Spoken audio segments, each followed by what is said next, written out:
Hi, I'm James and thanks for tuning in to eBuyer. In this video, I'm going to be taking a look at Lenovo's Legion 5 gaming notebook. This particular model is powered by a Core i5 CPU from Intel and an NVIDIA GTX 1650 graphics card, giving it plenty of punch for games like Apex Legends, Valorant, CSGO, some of the big esports titles out there. In this video, I'll be unboxing the notebook, setting it up for the very first time, and then testing everything that's important about its performance. From gaming numbers to a typing test, the webcam, the microphone, the speakers, you name it, we're going to cover it. Before we do that though, make sure to get subscribed to the eBuyer channel if you aren't already, and check out the links to all the products we discuss in this video down in the description below. Let's do this. Inside of the notebook's box, you'll find this really cool foam padding, which when you actually expand it out, raises the notebook and just allows you to really easily remove it. We're going to come back to this a little bit later. First though, we've got a couple of accessories we need to take out before we proceed. So first up is your power lead that goes into your wall socket, and then secondly, you've also got the power brick, which goes from the power lead into the laptop.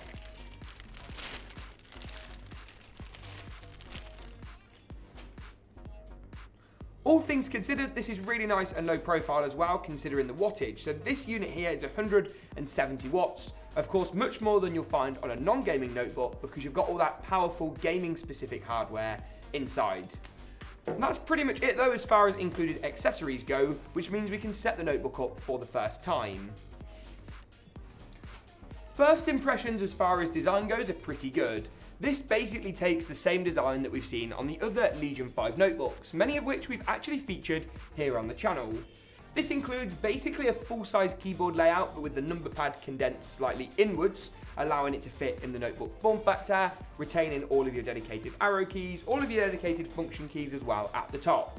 The power switch is situated in the middle, below our large 15.6-inch display. It's full HD and it's IPS on this model, meaning it should look great. As I say, you've got Core i5 and NVIDIA GeForce graphics inside, giving this system theoretically plenty of power, but we'll check that later. As far as your I/O goes, these are actually slightly uniquely situated on this device. Input-output on the left-hand side includes a headphone mic combo jack, your standard 3.5mm form factor, and a USB 3 port with charging capability. Great for plugging in a phone and getting some nice charge speeds. Around the back, you've got a Kensington lock port. You've also got the port for your power connector, a HDMI, a pair of USB Type A's, a USB Type C, and an Ethernet. Wow! On the back here as well, you've also got some vents, which will really help with airflow. Gaming notebooks tend to be slightly bigger in their form factor to make sure your components don't thermal throttle. That's when they have to slow down to get too hot. That's the last thing you want, and the Legion 5 design avoids that issue nicely.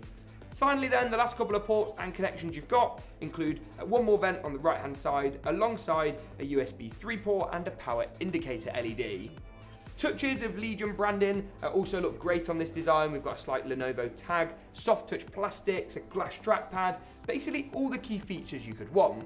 There's also a webcam up here as well with a switch allowing you to hide it, saving you the need to buy a cover if privacy along those lines is something you're concerned about. For now though, let's actually go ahead and switch the notebook on for the first time. We also appear to have a little bit of keyboard backlighting as well. I think it's just the white colour on this design. If you step up to some of the more expensive models, you might also find a bit of RGB, something I'm a big fan of, but either way, the white backlighting here is nice to see. The keyboard is also, from what I can tell, the same as you'll find on the higher end models, which were great to type on then, and we'll double check that later. As far as setup goes though, we're just going to log in, we're going to get some games downloaded, and then we'll go from there as far as performance test goes and that kind of thing. This step isn't going to take too long. You just want your Windows details, your keyboard layouts, your languages, and all that jazz. With our notebook setup now complete, the first game we want to try out on our laptop to really get a gauge of its performance is Dirt 5. We'll be running the game's inbuilt benchmarking mode, which is an awesome, easy way to get a good gauge of the performance.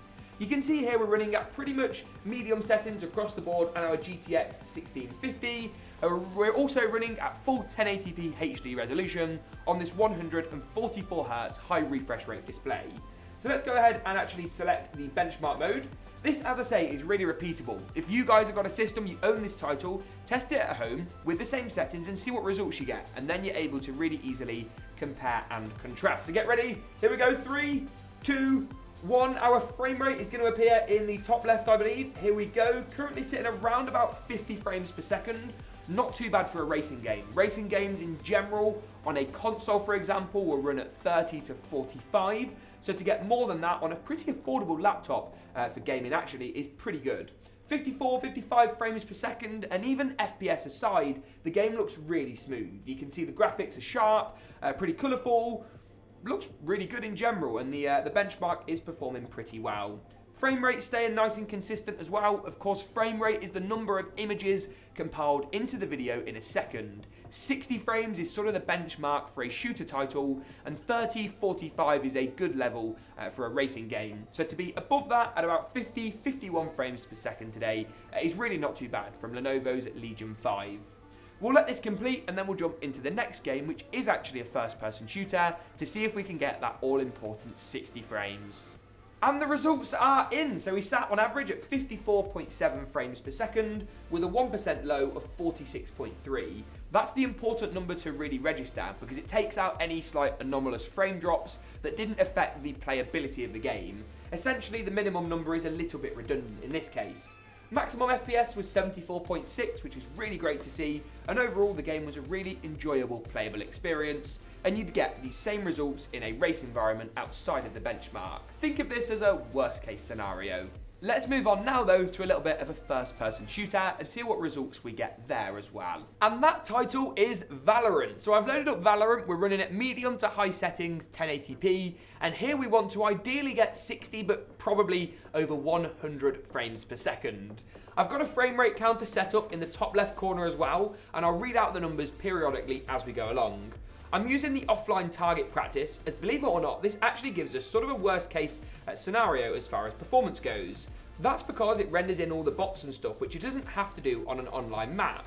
The higher the score, the better the result, and the higher the frame rate, the more easy it's going to be for us to rack up those points. So looking at the frame rate briefly, it's about 250 the last time I looked. I do need to try and focus though on actually shooting the bots in the practice range to make sure we get a pretty decent score. So headed up towards 10 already, there's 9, not too bad. The game looks great, visually really sharp, really nice. No lag, no stuttering, no screen tearing, and even our 90 and 99th percentile results are pretty good as far as frame rate goes. Those are like the 1% lows we discussed in Dirt 5.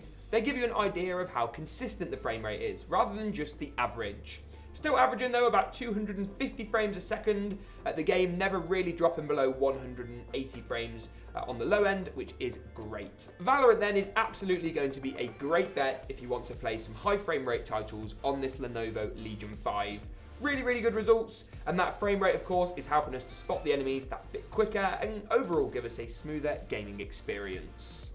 And that's time. That's pretty much it. Some really great results in Valorant though. As I say, frame rate is exactly where we want it to be. About 5 times higher than Dirt 5. It is an easier title to run, but it is a game where frame rate is absolutely crucial.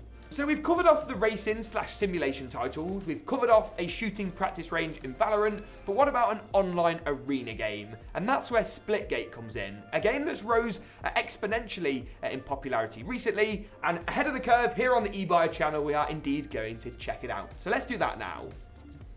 Yes, lovely stuff. There we go, first kill on the board.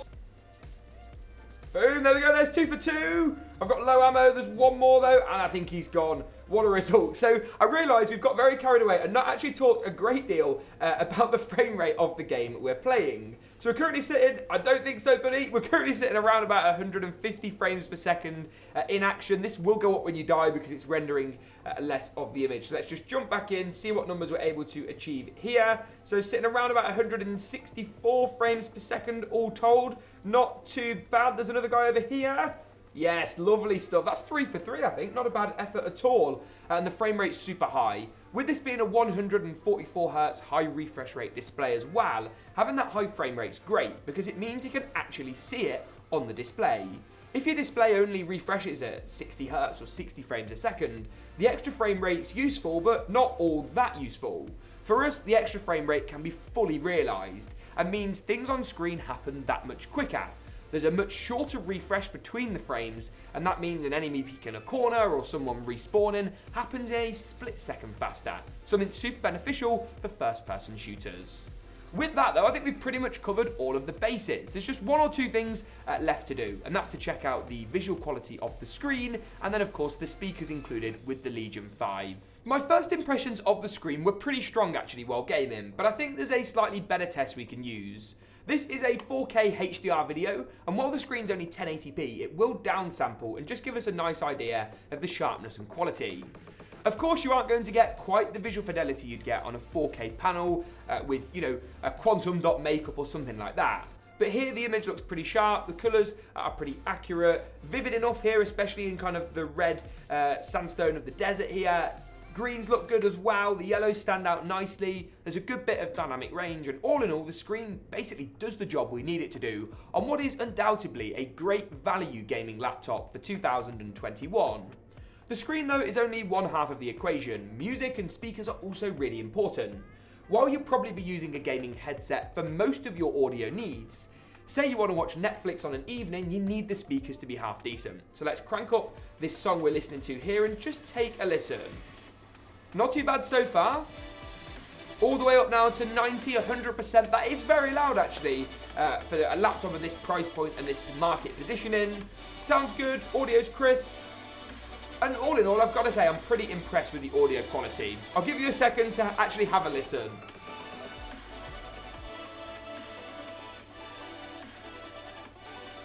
Not bad at all then as far as audio quality is concerned, and I think that really wraps it up well for our look at the Lenovo Legion 5i. It does everything you need it to do pretty well, in fact far more than adequately. With strong graphics performance at a more budget-oriented price tag, it works well for racing games, simulation games, shooting games.